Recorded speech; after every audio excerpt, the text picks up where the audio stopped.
I could fall asleep in about 3 seconds. I sit in front of my computer finishing my taxes, getting my Alaska Airlines ticket all figured out. That's all I saw. You did such a good job, Eureka. I was very excited about your main project. Super interesting. You?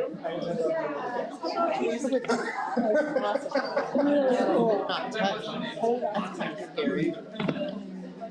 I thought it was games. You were. I see you. I like games. I love games. Did you see me? I was like, I love games. Also, my wife and I play a lot of games. Really? This is so good to know. We love games. Okay. I am. play a lot of games. Okay. Games. Maybe you should go with that. I was trying to find things that never been Want to sit together is all. I think it's okay. I'll be back. Oh, okay.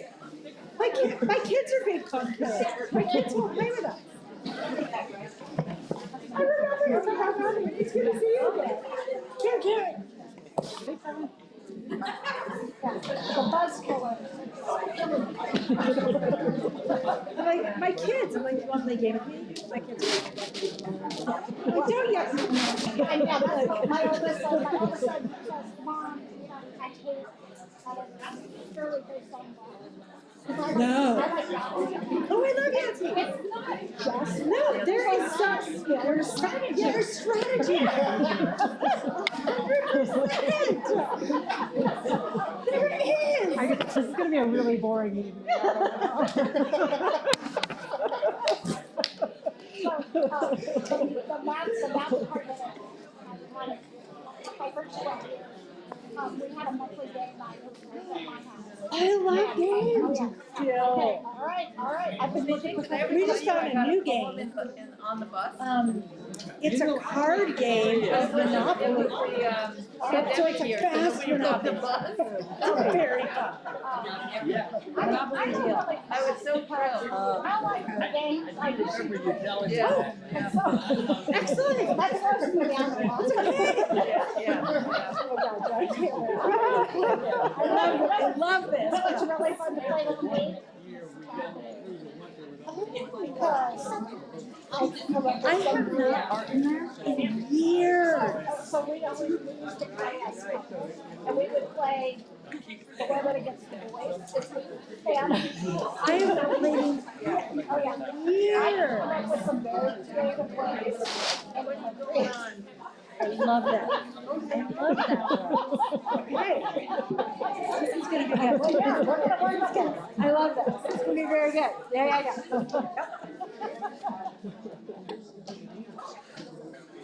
I would not make snarky comments. That's why I'm letting you say the first, you know. Yeah, right. Oh, cool.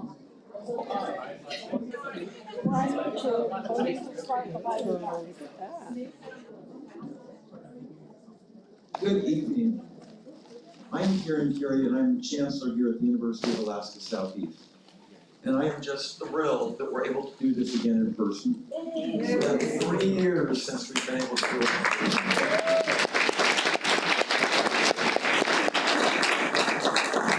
And I want to introduce to you tonight the editors, our students who worked so very hard on this wonderful publication. Shailene Grace Moeller. She's a double major in English and Environmental Studies with an emphasis in creative writing at the University of Alaska Southeast. She grew up in Cape, Alaska, loves hunting, fishing, gathering, photography, playing guitar and ukulele. In her downtime, she has published in the First Alaskans magazine, the Juneau Empire, Tidal Echoes, Alaskan Women Speak, Raven Call, and received an honorary mention in Alaska Daily News 2022 Creative Writing Contest. She loves writing poetry and various forms of creative nonfiction, particularly about life in Alaska and her Tlingit culture and history as a member of the Killer Whale Clan.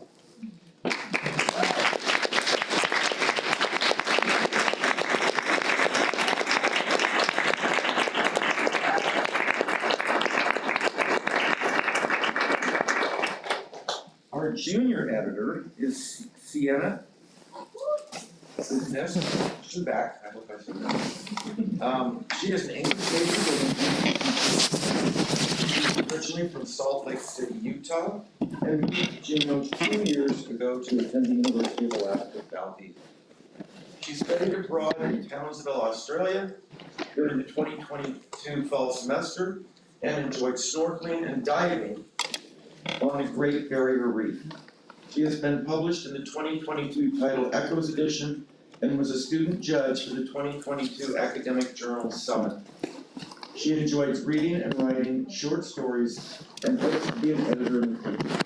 She is thrilled to be working on the 2023 edition of Tidal Echoes as a junior editor.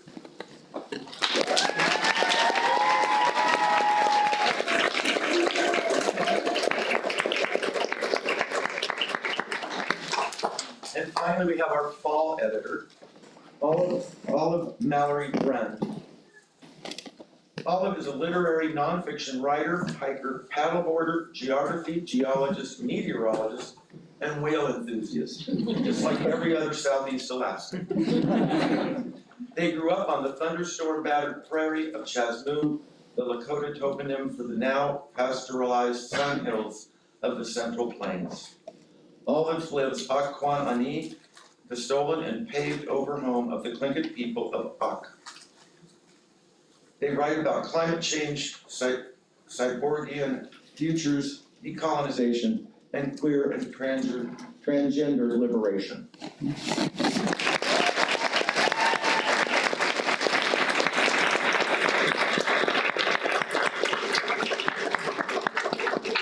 The individual who makes this all possible is our very own Dr. Emily Wall. She is just amazing. She's been doing this for many, many years, and I look forward to many more years to come. So.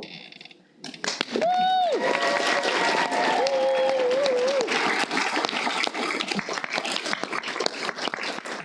at this time, I will turn it over to our editors.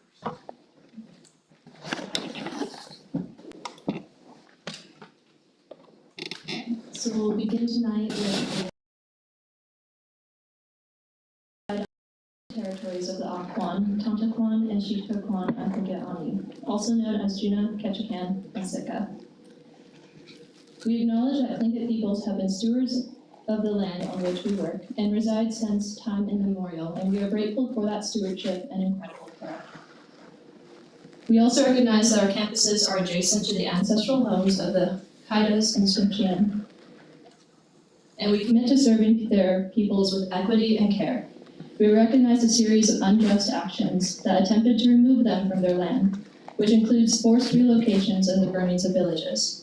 We honor the relationships that exist between Tlingit, Haidas, and Tsimshian people, and their sovereign relationships to their lands, their languages, their ancestors, and future generations. We strive to work toward healing and liberation, recognizing our paths are intertwined in the complex histories of colonization in Alaska. We acknowledge that we arrived here by listening to the peoples, elders, and lessons from the past, and these stories carry us, as if we were a healthier world for future generations. Okay. So my name is Jane Grace Muller, and I'm this year's senior editor, and I'm a double major in English and Environmental Studies here at UAS. And I will be graduating this May.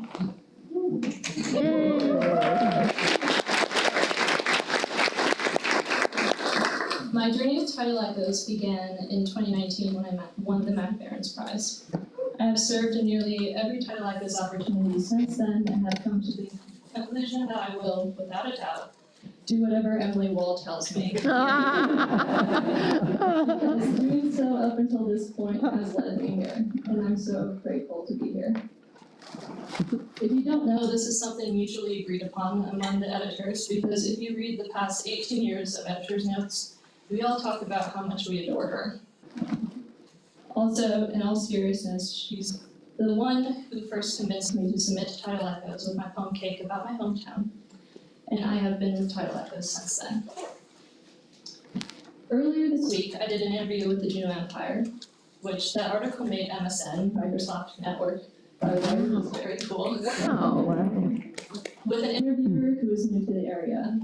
This excited me because I got to fully explain how cool this journal is from start to finish. But at one point in this interview, he asked me about how I felt as the senior editor and about this being my last edition. At this point in the conversation, the tone definitely shifted, and I could not help but get sentimental, because my experience with Tidal Echoes helped me grow so much as a person. I'm so grateful for the people it allowed me to meet, work with, and build relationships with. I feel so invested in this community because of it. I'm so proud of where I'm from, and so proud of how far I've come since starting with Tidal Echoes. I feel like this year's edition reflects that as well. And it's a rewarding experience to be part of giving these opportunities to others. I feel like I'm leaving this journal in good hands. Right, Sienna? Sienna is my junior editor this year and has done a fantastic job keeping us on track. And I'm so confident she will do an even more incredible job next year as senior editor. I also wanted to extend my gratitude to our fall editor, Olive Brand, who did all of the initial work advertising and gathering submissions that made this edition possible. Thank you, Olive. Now I'll let Sienna introduce herself.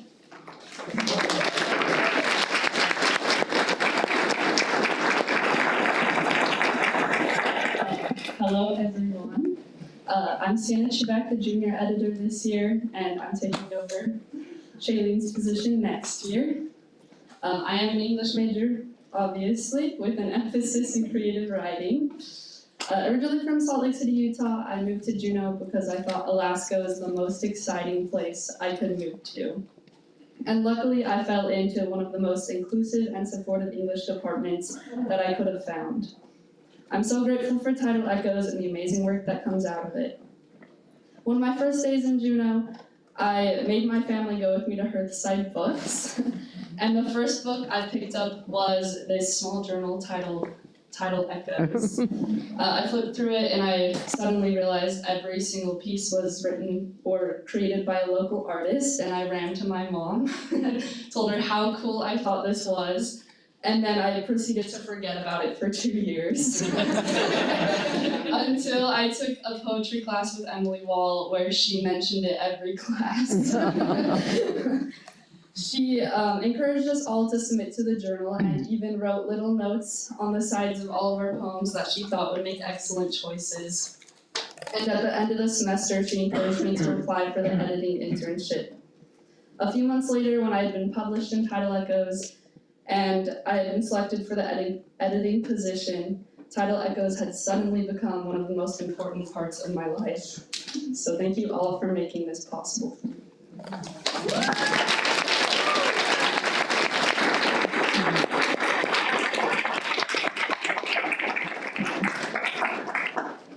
Hi all, my name is Olive Brand and I'm a 5th year student here at UAS. I'm graduating in May with a Bachelor's of Arts in English and with a minor in biology. And I'll be beginning a Master's of Fine Arts in Creative Writing at the University of Washington, Seattle in the fall.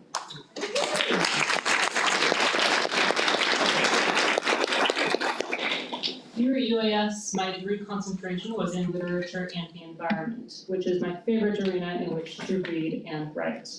Most of my writing focuses on my own transgender identity and how the places in which I live and have lived influence me. I was very lucky to have worked with Emily and many other faculty members during my time here to explore these ideas. I worked as an intern on Tidal Echoes last fall, so the majority of my influence was community outreach and advertising, but I was also tasked with compiling everyone's submissions into a master doc. This means I got to read over 400 submissions of all of your lovely writing and see over 100 beautiful pieces of your artwork. My absolute favorite part of working on Tidal Echoes, though, was getting to visit the schools. Last year's journal was dedicated to high schoolers, so this year I made sure to reach out to as many as possible to hear all the amazing writing taking place in high schools and middle schools across Southeast. I spent a lot of my time at Eucharistia High School and Zunti Middle School during the internship, and I got to meet some amazing teachers and students. I know quite a few of you all are in the audience, and of course, tons of students submitted this year.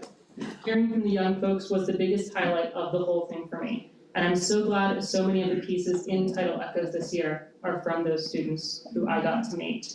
So thanks y'all, and I'm really glad to see y'all coming back here. I'm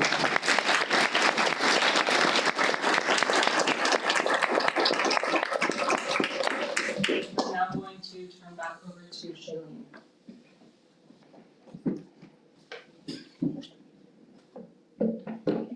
So this year we decided to dedicate the journal to Saul Neely, who was a professor here at UAS for many years and was a big part of the journal.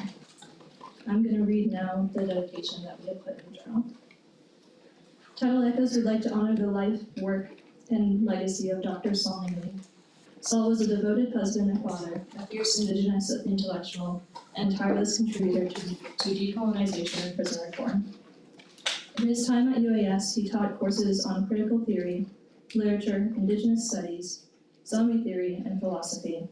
He has touched the lives of many in his work and life, students, friends, and family alike, and truly believed that every story mattered. Now, we are very grateful to have his wife and daughter here with us today, and we'd like to do a moment of silence.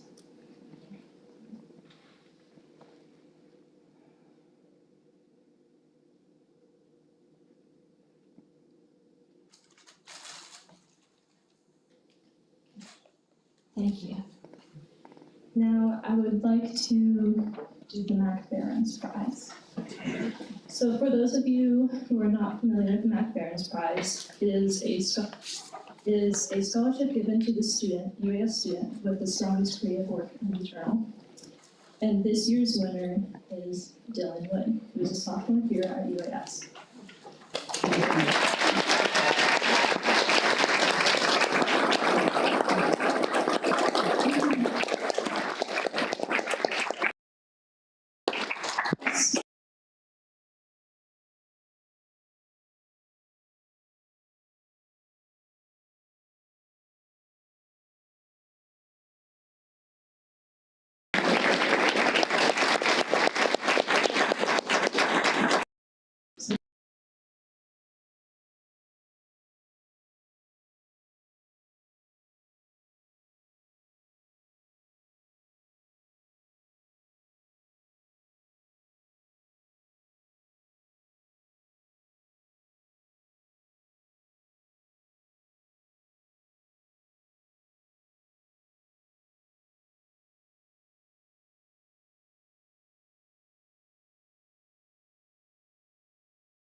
There we go. That blue mean it's on? I'm so sorry. We drive to the familiar hydrogen sulfide hellscape. Piss-infused carpet must be dumped somewhere. Peel off sticky gloves, look up to see landfill's masters. Symbols of America's scrap for last night's supper. Clock off, wonder what freedom means anyway. Thank you.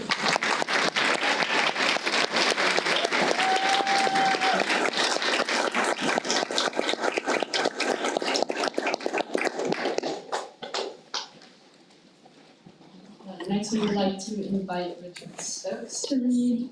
And Richard Stokes is a retiree of the Alaska Department of Environmental Conservation and the Juneau resident of 50 years. Richard works seasonally as a Gastineau guiding naturalist guide. Thank you.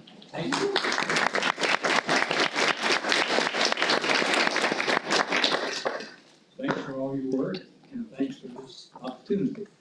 The poem is Competition. Today, I share my favorite walkway with marathon runners, but by my noon start, the serious runners have finished the course. Still striding and strolling are the caboose brigades, mixed genders and ages competing not against the stellar athletes, but time and place. They walk alone in twos and clumps of four. They compete only against their previous best or simply against their disabilities and ages. Like robots, they swing their arms as they shuffle without athletic ease or grace. Some limp or walk like trucks with bent frames. Their determination and resolve trump their physicality as they trudge along, speaking neither to each other nor me. How steep the price in joints and bones. Perhaps the proof lies simply in the doing. Victories of dreams and memories over aging.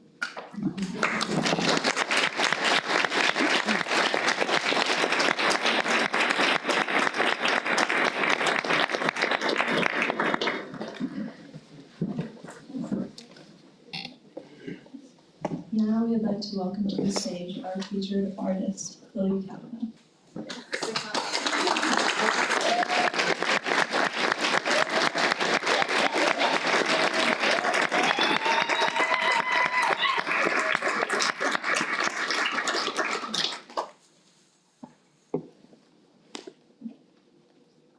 That's my uncle.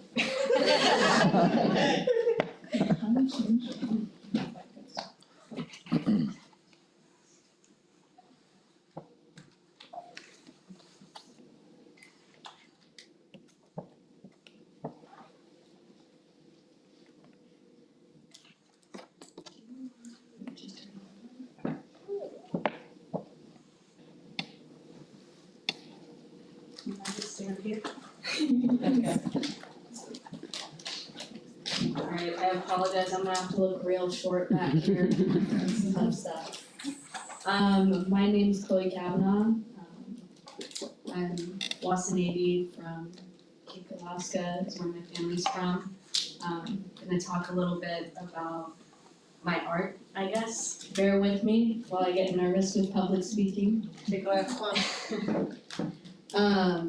So I started kind of in this journey into art and my business, Black and White Raven Company, really out of my grandfather, Archie Kavanaugh.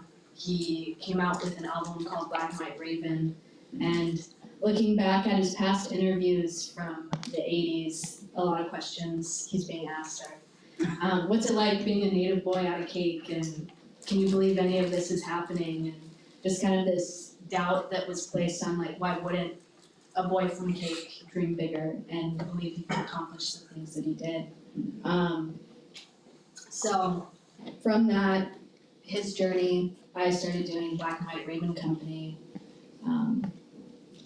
And how I kind of started doing that was, he passed in 2018 and was one of the closest people to me, and coming home and coming to terms with the fact that he wouldn't be here anymore, I started to take these carving templates that he had left behind, whether these were completed projects or projects that he never got to see finished, and I started to digitize them and turn them into graphic art to kind of hold on to those memories. And through that, it kind of became a community project of starting off with a carving template that I didn't know if it got completed or not. And then someone in the community, this one in particular, was a drum that my grandfather did for my little brother's preschool class. And I just had the template and I didn't even know the drum existed. And I put out just the carving template and the digitized version of that. And the preschool teacher tracked me down and was like, I have this drum, oh my gosh, you have to see it. And it felt like the more projects that I got to digitize of his, the closer I got to see more than just this version of my grandfather, but a bigger picture and community stories and people being able to step into my life and share these moments of how loved he was and how much I loved him. So this is one of the art pieces that I've done. This is me and my grandpa. So a lot of my art pieces kind of focus on what it was like growing up in Juneau, Alaska, some of these hard conversations of what it was like to be an LGBTQ plus youth, and not just the hardships of what that was like growing up here, but the conversations of what it meant to have someone like my grandfather and someone like my family standing by me. The first time I brought my girlfriend home and being like, wow, she's really pretty. And that like moment of acceptance. So not only these difficult realities of what it was like being an LGBTQ youth, but also kind of the joys of that. Another one of my art pieces, They Stole More Than Land, was after a conversation with my great-grandma Bertha, and she was passing away, and I was playing with her hair, and I was asking her, you know, all these questions about life that I thought I'd have more time to ask. What was it like? You know, how'd you know great-grandpa was the one? Well, he played basketball, that's all I needed. And when it came down to the difficult conversations of, she was asking me, she's like, I heard you've kind of started to do art. Tell me about the art that you've done. And I was like, well, I've started digitizing Grandpa's form line, and I'm kind of starting to do form line as well. And she looked just so confused about what that meant. She was like, form line. And I just was like, yeah, Grandma, form line, and explaining it to her, and the look of fear she had on her face, and she's like, no. I had to give all that up if I wanted to be with God, and we don't talk about that. And that kind of pull that I felt in that moment of that shared grief of what my grandpa must have felt when he started carving and when he started form line, of that it wasn't this pain of having someone tell you that something that's so a part of your culture was pulled away from them by the act of colonization and the relationship that we have with the church in this land and the impacts that has carried. This is a picture of my grandpa, my uncle, and I. So I started doing kind of more of these conversations that always felt like they were more intimate or more talked about within my community or within my family. The fact that we have to register our blood quantum and prove to the government how Native we are, but when we're in our Native communities, we never have to prove how Indigenous we are to one another. So doing pieces that stir the conversations of what it means to be Indigenous and what that means to us and what that means to the government and what that means to our communities.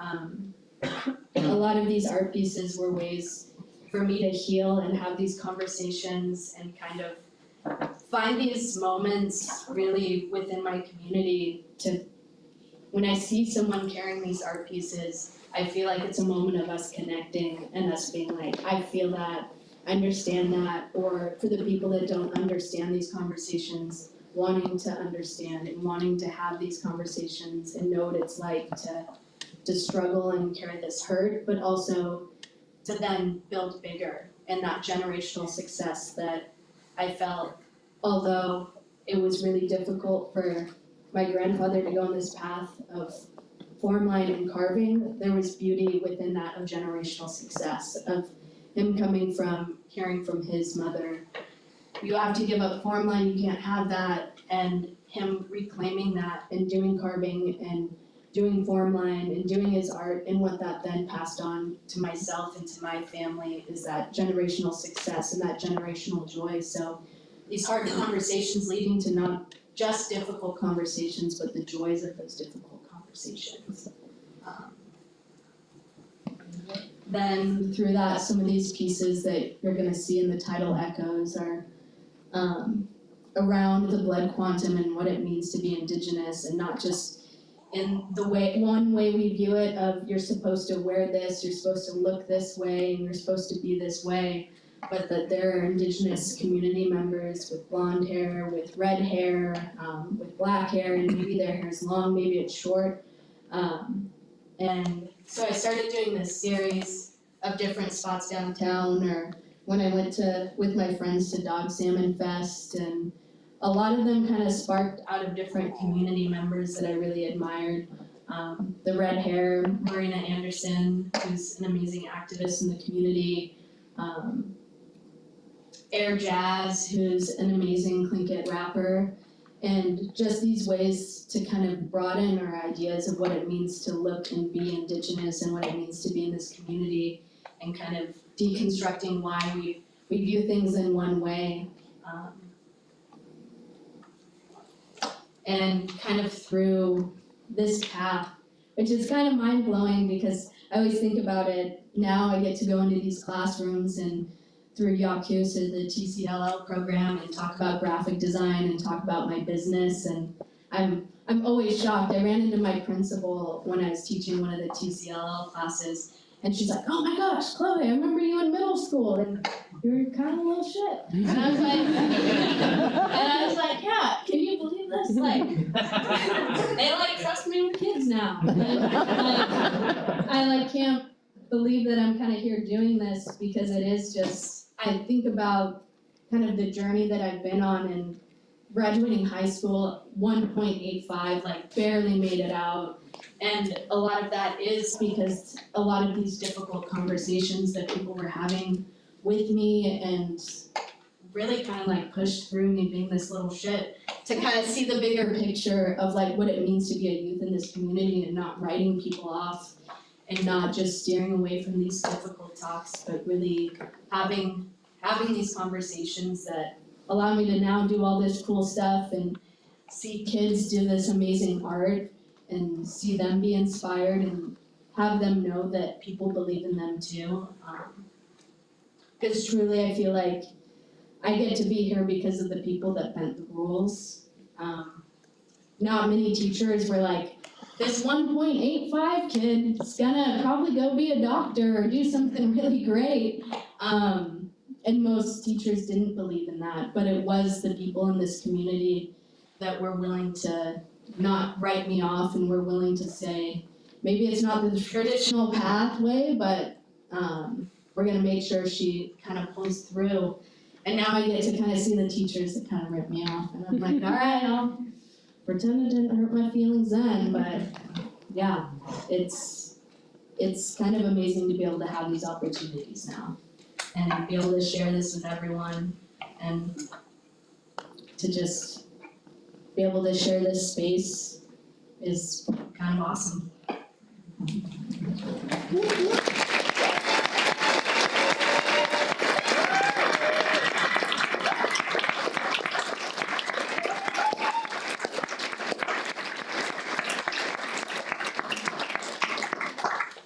So now we'll open up the floor to questions. So does anybody have any questions?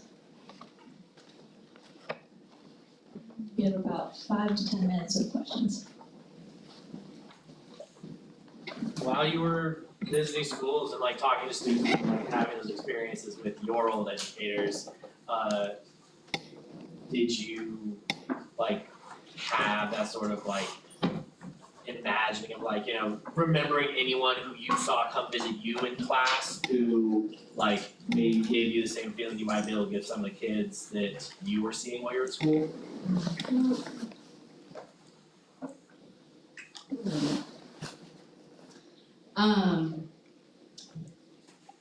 I think probably like one of my like big moments was probably that TCLL class with 9 and 10-year-olds, and the teacher that saw me that was like, "You're kind of a little shit," was probably one of the most influential people to me, because although she thought I was a little shit, she was really advocated for me to be successful, and kind of bent the rules really. When I was 14, she brought someone in to talk about sexuality, and she was just like, "I don't know if I'm gonna be here tomorrow because I'm bringing someone in to talk about like that there isn't just one way of existing and being," and it like blew my mind as a little 14-year-old. I was like, oh my gosh, like I don't just have to like boys. Mind blowing. I thought life was over, like this is it. And I saw her and we hugged and it was awesome. And then I went into that TCLL class and there was like 9-year-olds that were just like, I was in my little jumpsuit and I was like showing all my like pride designs and all these things. And then these like 9-year-olds were just like, "Oh, well, so-and-so's queer, so-and-so's, you know, bisexual," and having all these conversations. And it kind of was this moment of like, cool, I get to now be this safe space and kind of share that with these kids. And for them to like, I think that even at 18, I was still just like, am I allowed to talk about this? So people like out and about, and to now see really young kids like really having that confidence in themselves was like cool, kind of a cool moment.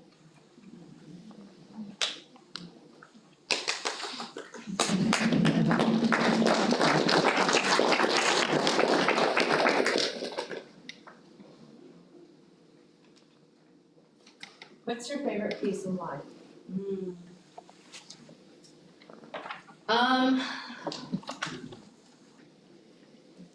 I would say that a lot of the pieces that are in the Tidal Echoes, there's things that you'll see throughout like different community collaborations of the Juneau Pride logo or artwork from Frank Katas's Where the Summit Meets the Stars. And a lot of those are really my favorite because I got to collaborate with a lot of amazing artists or a lot of different community members and issues that feel really close to my heart. So these individual designs all mean something to me, but there is something really special about being able to connect with your community and create a design together or something you get to share together.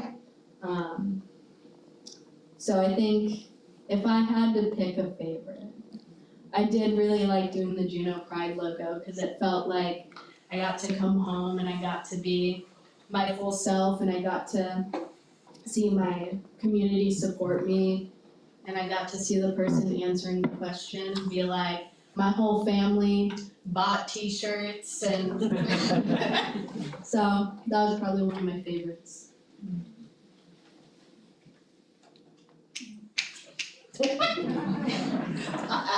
What's the most rewarding part of your job? Yeah.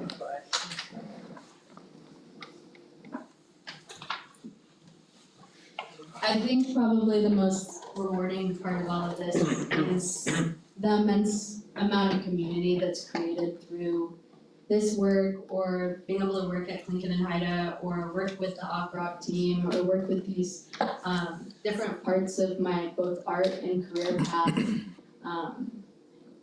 I think like it's always really rewarding. They just had the Native Youth Olympics and all these 9 and 10-year-old kids came up to me and they're like, Chloe, my mom got me an Apple Pen. I'm working on this. What do you think? And just seeing their growth and seeing them not just like take a class with me and be like, well, I suffered through that, but now being invested in their graphic design skill set and seeing it as something that wasn't represented to me as a kid of you get told you have 2 options. You go to college and you get this amazing degree and you do the career path or you're really good at sports and hopefully that pays for your career path or your college education.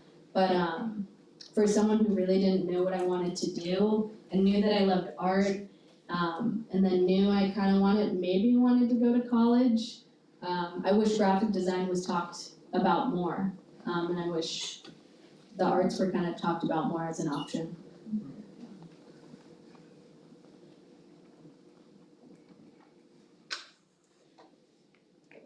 You can raise your hand and not feel bad for me having to tiptoe. You ever had a YouTube regarding like nature's block or something?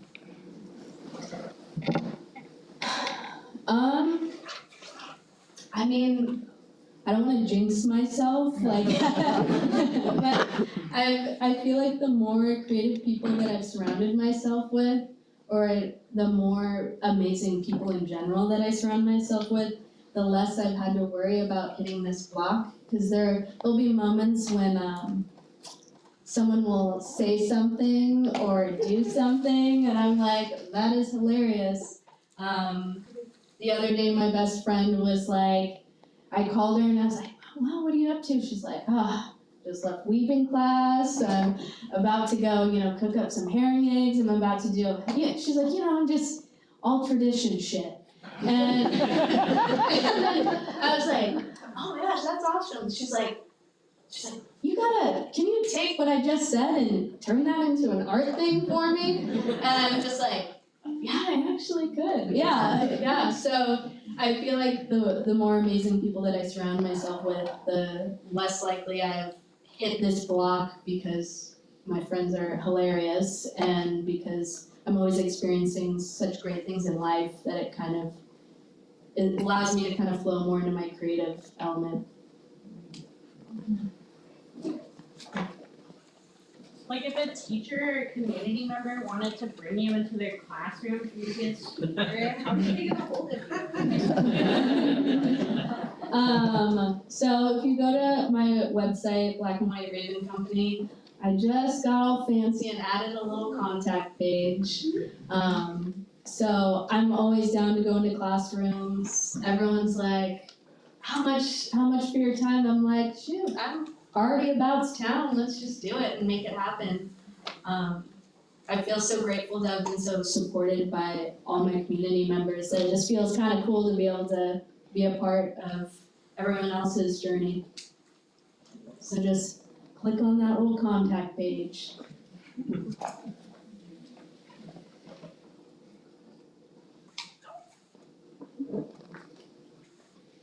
Over here. I don't know how I'm going to ask this, so I'll try. So I feel like as a creative person, when you go in to talk to students, it sounds like sometimes you're talking about issues that aren't just necessarily your artwork, but do you ever encounter people that are just like, well, I'm not an artistic type, or I can't do that because I'm not creative, and I wonder if you have like if you ever speak to like the value of like visual literacy, like for people that maybe just can't, like they're not getting it like writing or reading, but they maybe have this ability to communicate, but they don't know how to talk about it or describe its value. I just realized I can lower this.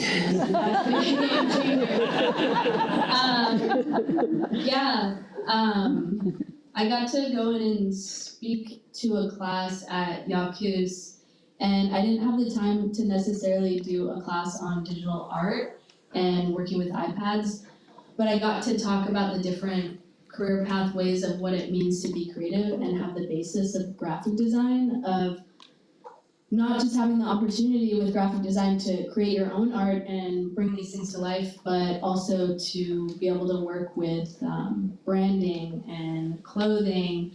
And some of the kids that originally were like, I don't know if I'm into graphic design. And I'm like, are you wearing a band tee? You're into graphic design. Like there's something about that spoke to you.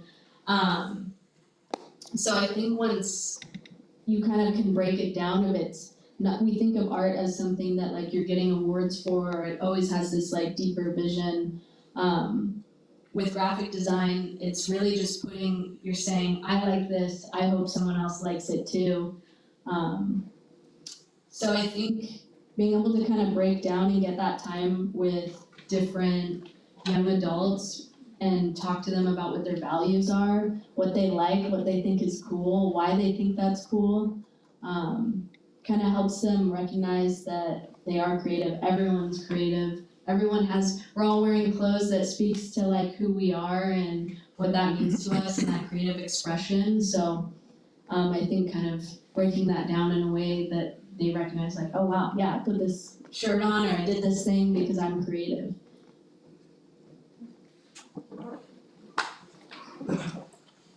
Long time listener.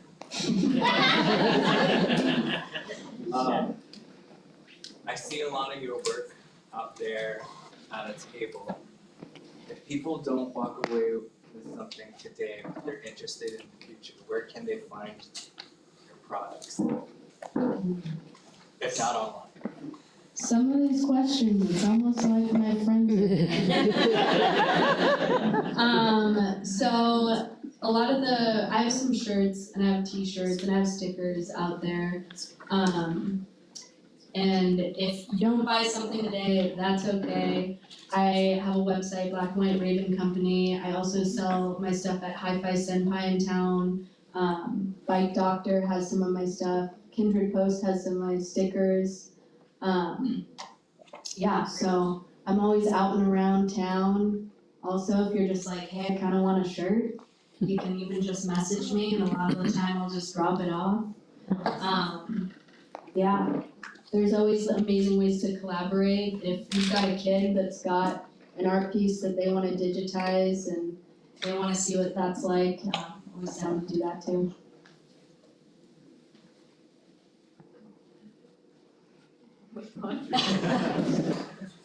I really like that your articles of clothing can have political statements. I really appreciate your shirt about blood quantum and how blood quantum tries to define who we are as Native people. Because we do have some blondes out there that are part of this, and I do appreciate that shirt. Appreciate you.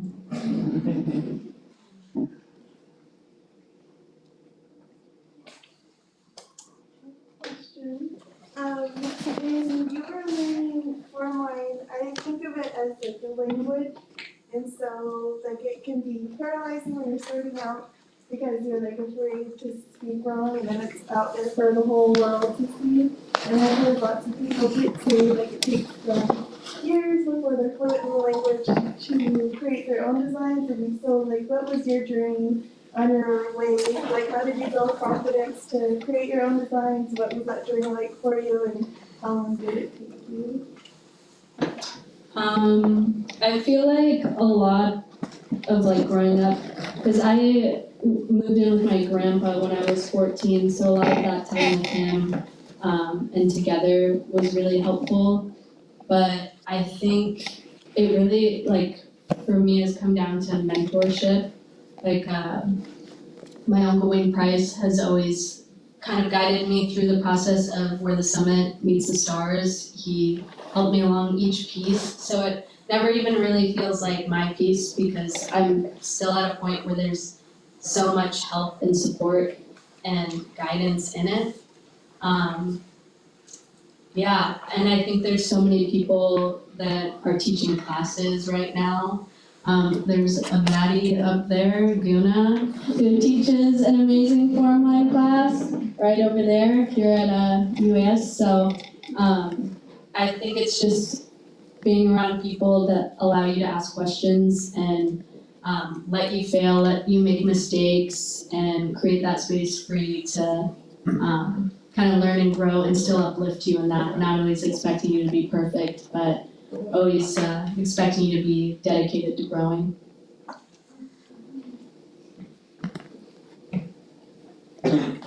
We knew your grandfather, and I just wanted to share that. You can imagine that everything that you described him to be, so the basketball is creative side.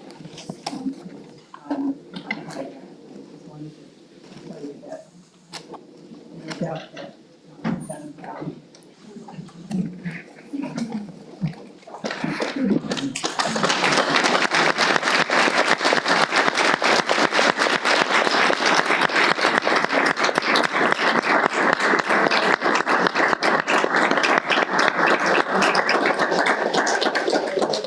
Thank you, Chloe, and thank you everyone for your wonderful questions and comments. Really appreciate it.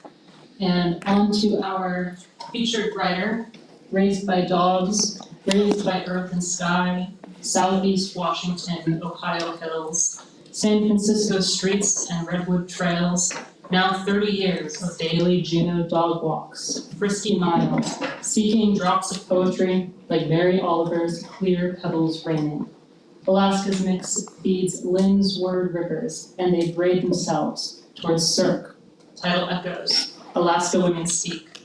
Decades of Lynn's LGBTQIA+ opinion pieces stack themselves. Juneau Empire, Anchorage Daily News, Fairbanks Minor. Now Lynn's an understudy in the pronoun department. She learns from young queer people. Gladly offers her lifetime androgyny. In 1963, at her Midwest Church College, small and liberal, the Dean of Women calls Lynn into a meeting. She's asked to name names. Who is homosexual? Her poems work the soil of Anwar, Pulse Orlando, Kenai and California wildfires. This year's featured writer, Lynn Davis.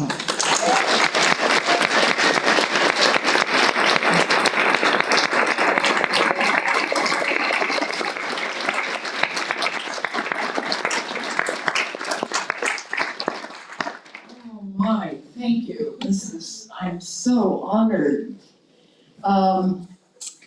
My pronouns are she, her, and the occasional polite yes, sir.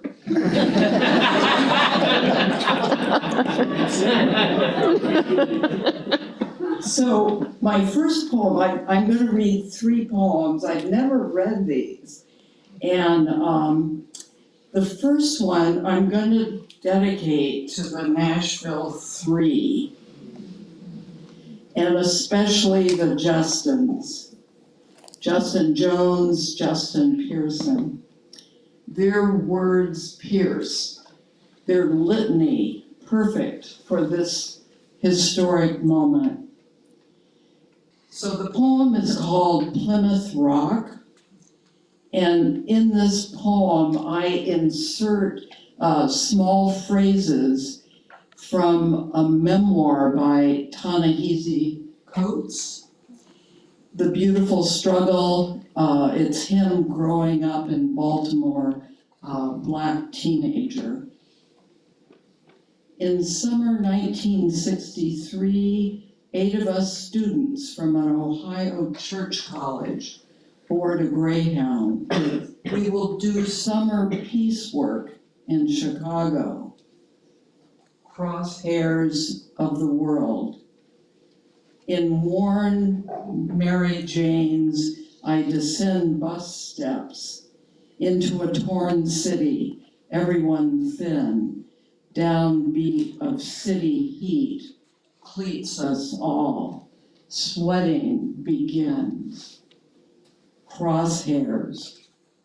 We spend the summer staffing youth programs at Beacon Neighborhood House on the near west side, our eyes wide in Christian charity. We watch all-American bomb damage, not overseas. Inside our 3-story Beacon house, a briefing room map shows streets we must not cross. A false move away from going down. Over broiled city streets, Langston Hughes, Ralph Ellison, James Baldwin, Richard Wright, Malcolm X, and pre-Panthers fly word drones and poems. Who among us would integrate into a burning house? On blood sidewalks, my shoes weep, walking where cheeks fell, lips kissed, last bites of earth. Jackboots pin us down. It is June 1963. JFK has a few months. And we are white and here to help. Our first war zone. Footprints hardening in the sun. It is safest if we stay in our building.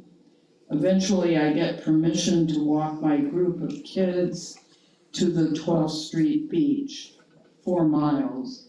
And none of these 12-year-olds have left their neighborhood. None of them have been to a beach or a park. They know no trees. Single mothers forest the land.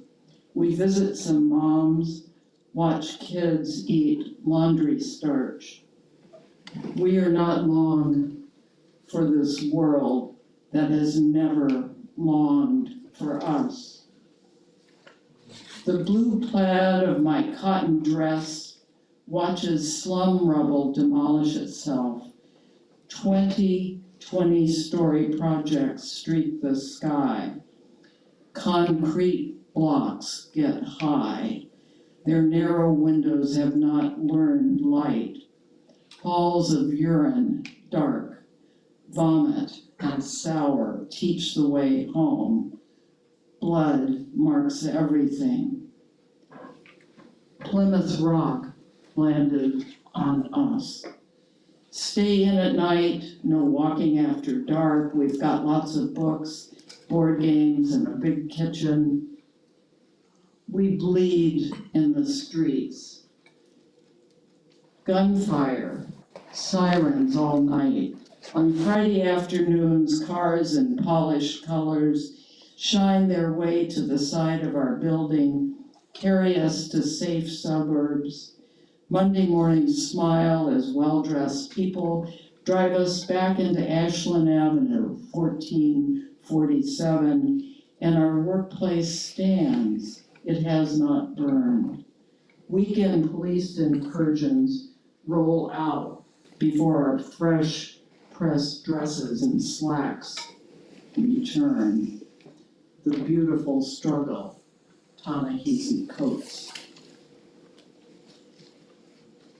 So I'm really so honored to be here. I'm not good at promoting my work, and I feel so inspired by listening to Chloe and the editors and all of.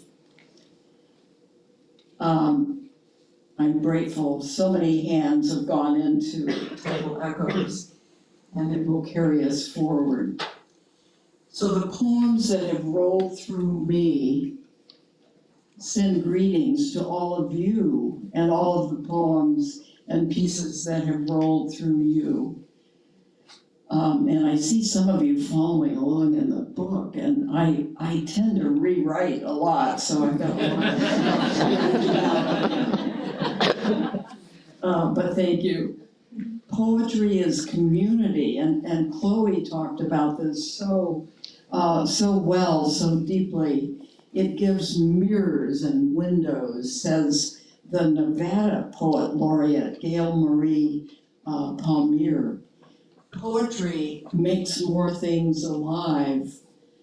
Working at the Juneau Job Center, my job search workshops always began with a poem. It's a good way to just bring people into the moment. One poem, one line could be a perfect mother for that moment. And I just read Susan Simard's book, Searching for the Mother Tree. And poetry is a mother tree.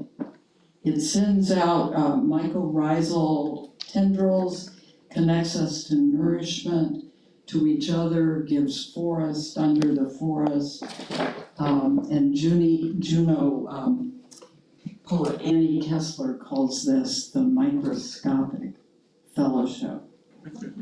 Last week I Zoom watched performance poet Patricia Smith. Did anybody see her give her lecture? She gave the Blaney Lecture to the Academy of American Poets.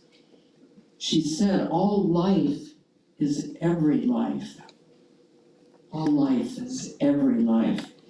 She sang, and her stories of Black America increase my kinship with everything. And my teachers here at UAS, Professor Emily Wall and Ernestine Hayes, their poems and stories increase kinship, bring windows, bring mirrors.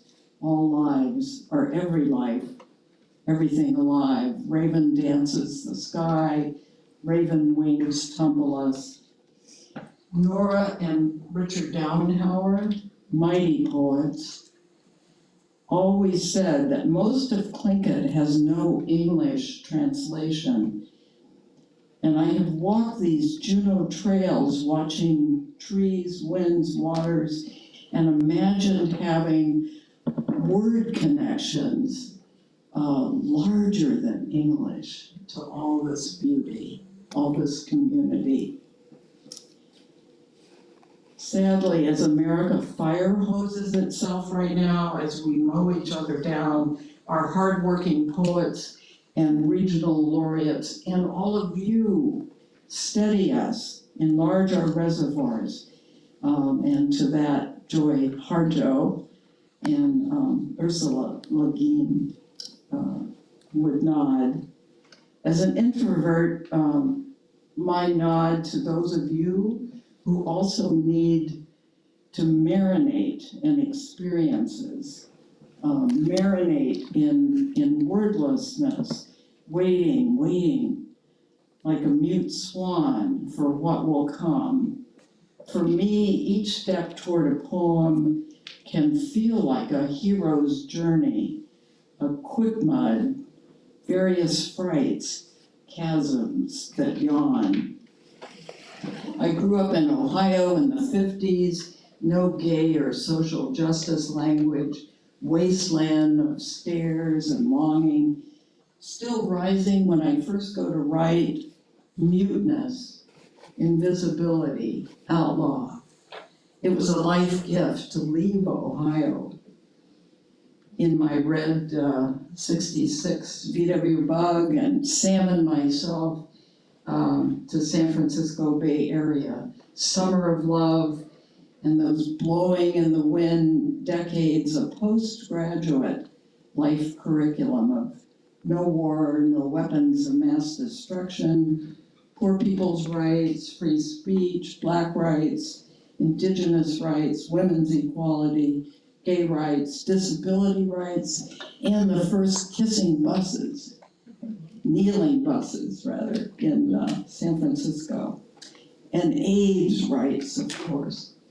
My LGBTQ outlaw cohort rode rivers of derision, personal danger, my bumper stickered VW Bug, always broken into.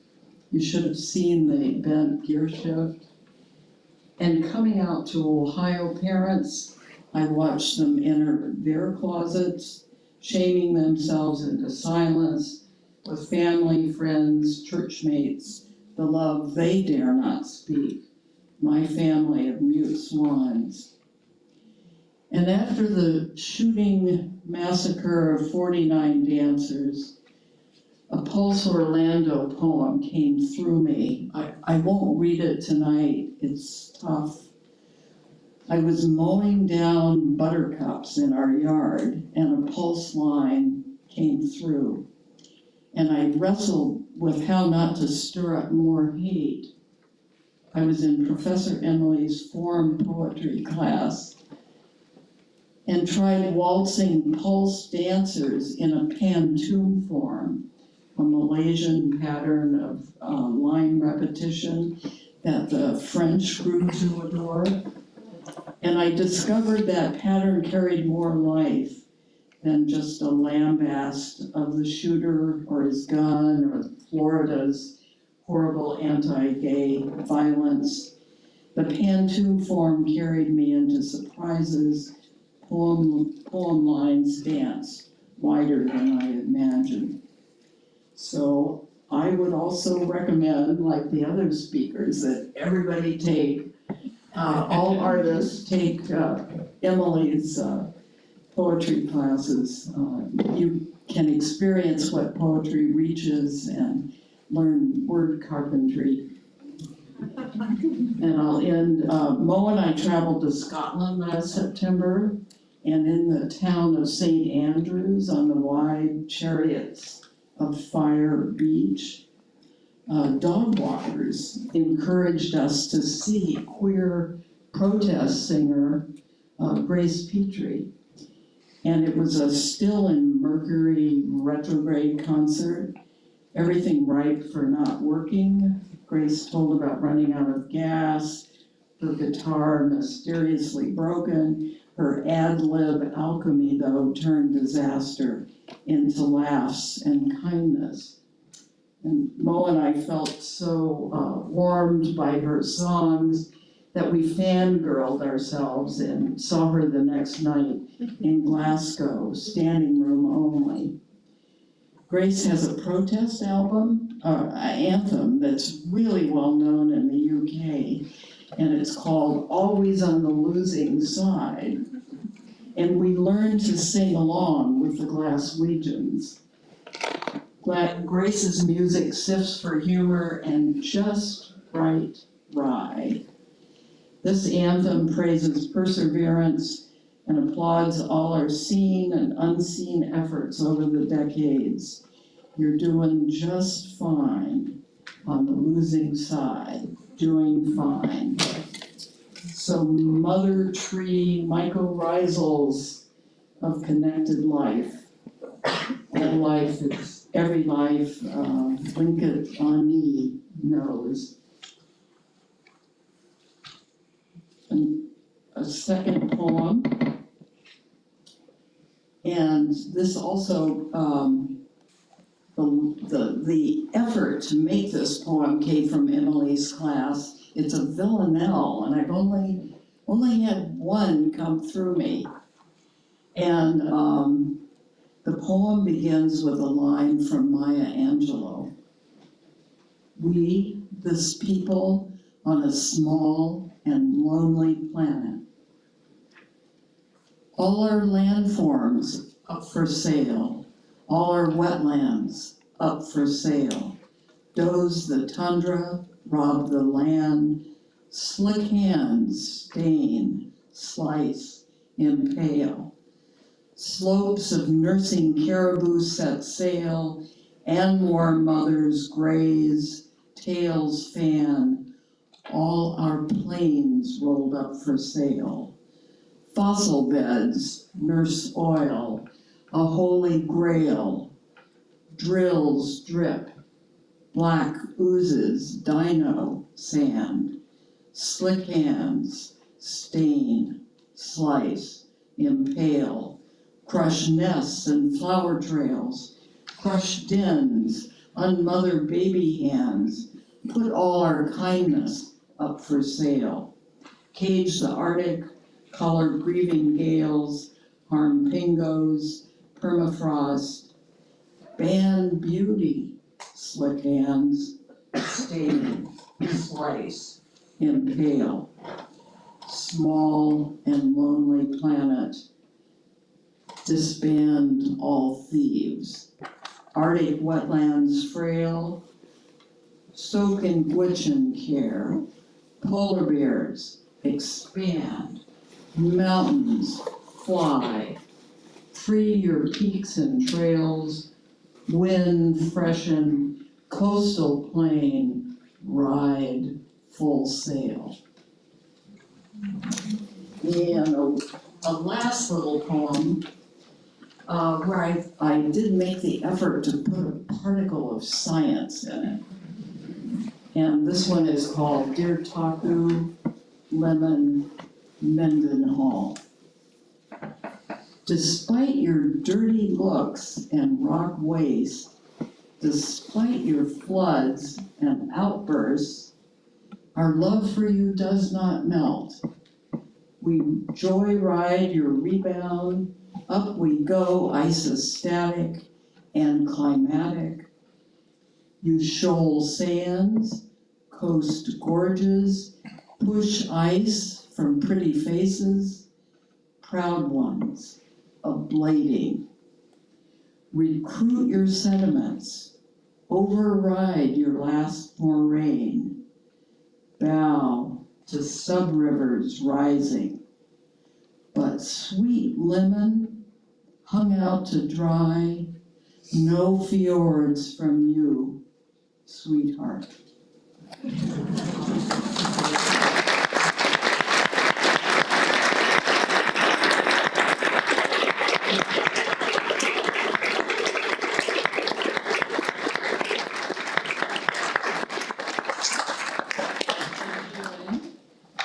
We will now open the floor to any questions.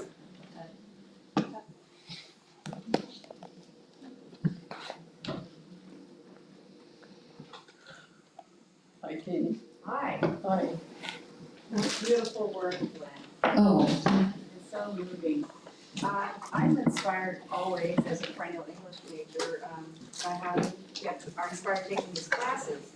Would you even think of writing a villanelle if you hadn't taken that class? I don't think so, no. No. The form poetry class, totally recommend that. That is so amazing to learn how these different structures that poets have used and what can be accomplished within their confines. It's really a magical process. So, yeah, and Emily teaches lots of classes. I still have to take her creative essay class. Boy. Say, Lynn, you talk about poetry coming through you. Yes.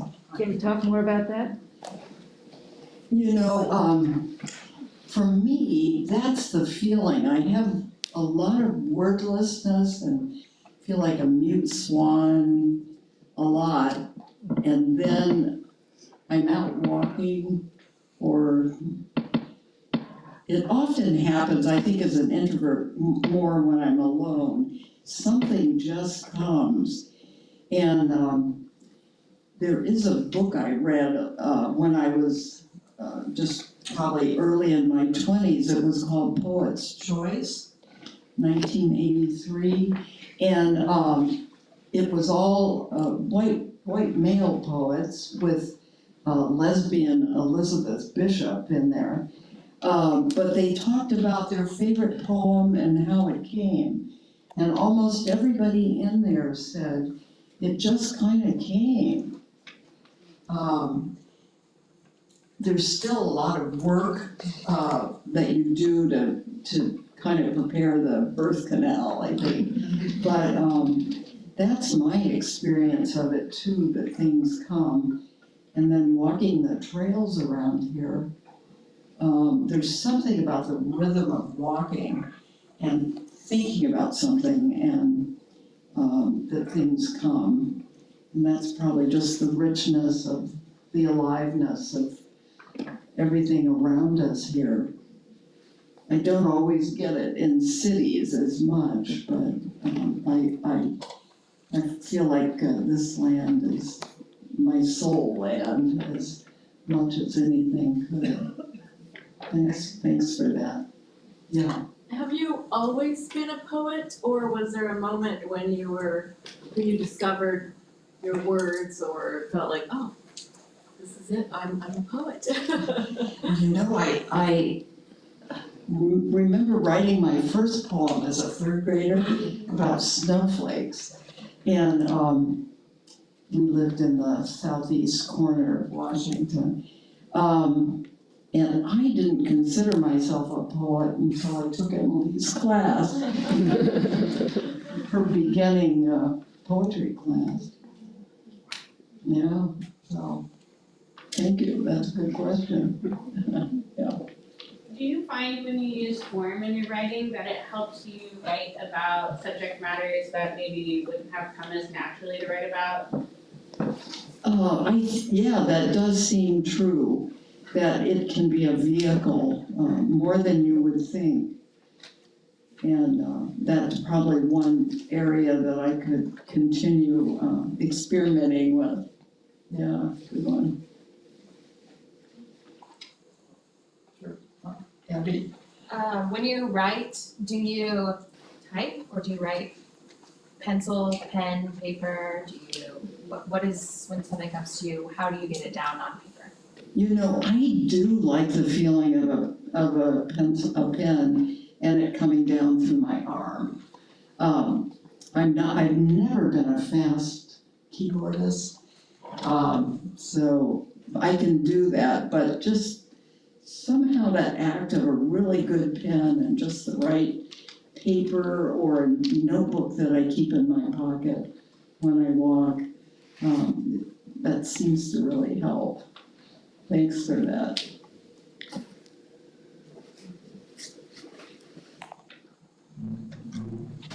How do you stay committed to your craft? Because I find myself struggling with I'll get something down, but then I'm just okay, that's it, and I don't revise it or anything like that. How do you stay committed to your pieces? Oh, that is a really good question. I have so many pieces that are unfinished. That probably maybe is a sadness all of us have. Emily's nodding too. And we just moved a year and a half ago, and so we downsized a great deal. You should see our house with all the different projects we have and all this scraps and particles, poetry, ideas. But yeah, I think being in a class is the thing that helps me the most.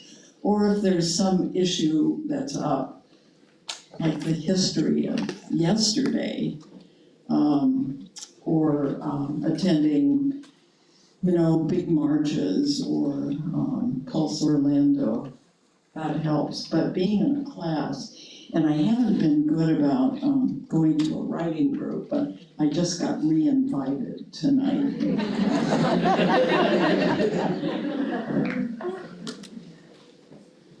Yes. Thank you so much for sharing your work. As a poet, I feel like your poems are very accessible to someone that might be afraid of poetry, right? That thinks they're not going to get it. I always refer to Ted Kooser, who said, anyone can write a poem that no one can understand. When you write and you revise, does audience or accessibility like come into your mind at all? Totally. Yeah, a lot. I think I don't communicate, so that's one of the frights I have to walk through when I write, and I have to really revise a lot to make sure that I communicate and that it is clear. That's a good question. Thank you. Yes. Do you find yourself expressing more of your creativity through other ways other than writing, or does writing help open up to new topics that you want to talk about? Boy, that's a good one too. Mo and I Mo's my wife, she's right here, my teammate, all these 30-something years. We used to do painting together, but we don't do that anymore. That might be really good thing. Or sketching, drawing. I might have to think about that more, but I think there's something about when I'm writing and I feel like I've got something, really a stream rolling. It is an amazing experience of well-being and fullness. Hi, Jennifer. Just a comment, Lynn, I recognized some of these poems from when we took the class together, and I just have to say it's been inspiring to be in the class with you because also you're so generous with your feedback and kind of working with other writers in the room. I just got so much from workshopping with you. Oh, thank you, and that is something I learned from Emily. I did not have that skill before, so thank you, that's a great compliment. Yeah. Hey. Can you talk more about the image of the milk swan and what that means to you? Sure. I have always felt so shy. But there's a part of me that likes public speaking if I know what I'm gonna say. I often just feel wordless. And when I'm in a class or when I'm writing something and expressing myself, it's like being in a stream or a river. It's really, for me, a profound feeling when words come through. But I kind of always have to suffer through that period of no words, not being clear how I regard this. And there is something about just taking a pen. I do write in a journal, and I don't do it every day, but I'm pretty faithful. That helps. That helps me know what I think, what I'm reflecting on. So I've always sort of felt it was a disability, actually. This severe feeling of mute swan. But when I see it, words come through, poems come through, and, eventually get shaped. It's just an absolutely profound feeling from having felt so wordless before. Thank you for that question. Yes. You mentioned that when you're in nature, you wish that there's like something greater than English that you can express that sort of like connectedness with. When you're writing, do you ever feel like the language you speak is like inherently restricting you? And if so, how do you move past that? Yeah, my mind has really played with that, thinking about the Downhowers and what it would be like to embrace this land and these trees and in totally other language. I feel like I'm not very good with languages, so I feel like learning Tlingit would be hard for me, but maybe I should try it to just get the sense of what it can embrace. So that's a good question. Thank you for that. I'll keep thinking on that.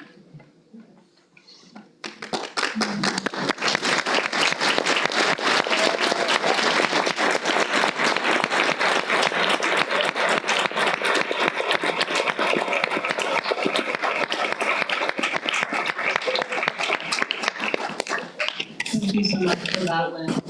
Really, really wonderful, and thank you all again for your wonderful questions. As we begin to wrap up this evening, we've got a few more thank yous to go through. So the first person that we have to thank has been a supporter of Tidal Echoes for as long as it's been around. It's just been a really, really great supportive person and really, really helps Tidal Echoes get off the ground, keep running through all of these years. She's really, really supportive to our students too. She's been here for a long time, worked with a lot of students, gotten through a lot of different roles. And this year, she's retiring. So I would like to thank Chancellor Karen Carey. If you'd like to come up here.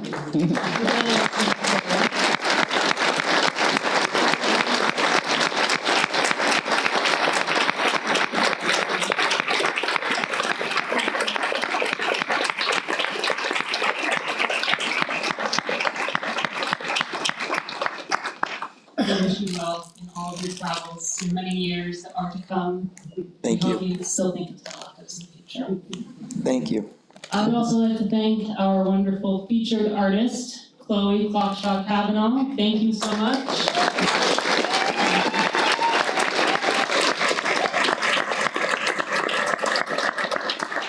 Beautiful, beautiful art that is going to be on the shelves of all of our wonderful libraries and everything forever and ever. And of course, we're all going to wear it forever and ever, right, everyone? And thank you again to Lynn Davis. Really, really appreciative that you're able to come out with us, come speak. I'm really, really thankful and grateful that we all got to hear our mute swan speak today. Thank you.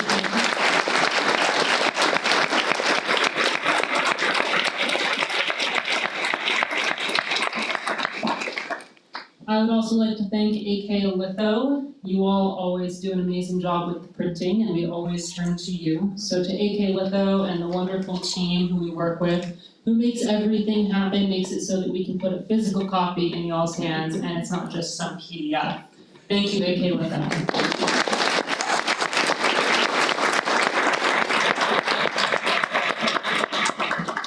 We would also like to thank Provost Havik and Dean of Art students Karen Silkaitis. The journal would not have been a success without their continued support.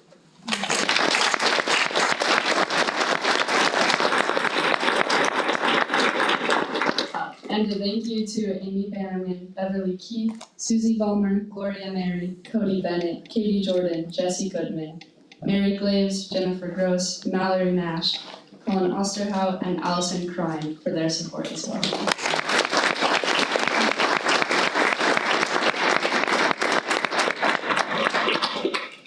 Now, could you please have everyone in the room who has worked on the journal stand? Who's in the journal stand?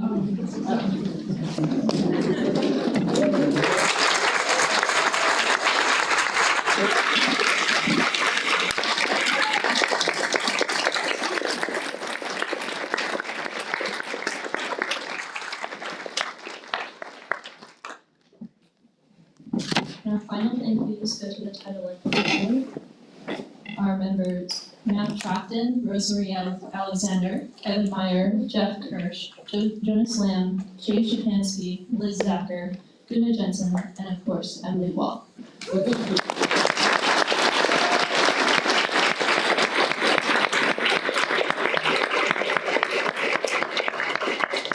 Now, as for where you can buy the journal, of course, we have the table outside, but other places in Juneau include the Juneau Douglas Museum, Juneau Arts and Humanities Center, Crookside Books, and Kindred Post.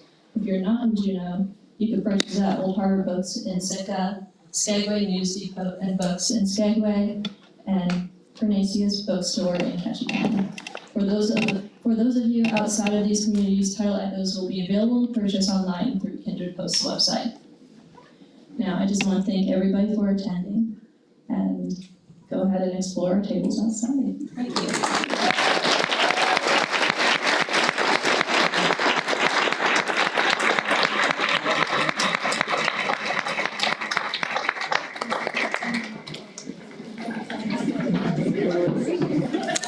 Wow. Flowers and zoom day.